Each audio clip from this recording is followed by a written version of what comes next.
আজ আমি আপনাদের সাথে দারুণ একটা রেসিপি শেয়ার করছি। আর এটা বিশেষ করে বাচ্চাদের কাছে ভীষণই পছন্দের একটি খাবার। বানাবো তরমুজের আইসক্রিম, কোনো রকম কেমিক্যাল বা ফুড কালার ছাড়াই, একদম ঘরোয়া পদ্ধতিতে। প্রথমে একটা বড় তরমুজকে কেটে ছোট ছোট টুকরো করে নিয়েছি এবং দানাগুলো ছাড়িয়ে বাদ দিয়ে ফেলে দিয়েছি। তারপর একটা বড় মিক্সিং জারের মধ্যে তরমুজের টুকরোগুলোকে দিয়ে মিক্সি করে নিতে হবে।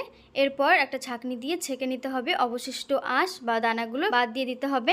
সম্পূর্ণ তরমুজের রসটা ছাঁকনি দিয়ে ছেঁকে নেওয়ার পর একটা কড়াইতে তরমুজের রসটা দিয়ে দেবো, সাথে দিয়ে দেবো পরিমাণ মতো চিনি। তরমুজটা ঠিক যেমন মিষ্টি হবে সেই পরিমাণে কিন্তু চিনিটা ব্যবহার করবেন। ভালোভাবে জাল করে নেওয়ার পর কর্নফ্লাওয়ার গোলা জল দিয়ে আবারও ভালোভাবে মিশিয়ে কিছুক্ষণ ফুটিয়ে নামিয়ে মিশ্রণটা ঠান্ডা করে নিতে হবে। একটা আইসক্রিম মোল্ড নিয়ে নিয়েছি, আইসক্রিম মোল্ডের মধ্যে ঠান্ডা করে নেওয়া মিশ্রণটা ঢেলে নিয়েছি। উপর থেকে ঢাকনাগুলো লাগিয়ে ফ্রিজে 7-8 ঘন্টার মতো রেখে দিলেই কিন্তু তৈরি তরমুজের আইসক্রিম। এইভাবে যদি বাড়িতে তরমুজ দিয়ে বাচ্চাদের আইসক্রিম বানিয়ে দেওয়া হয়, বাচ্চারা তো ভীষণ খুশি হবে এবং অনেক বাচ্চা আছে আইসক্রিম খেতে ভীষণই ভালোবাসে।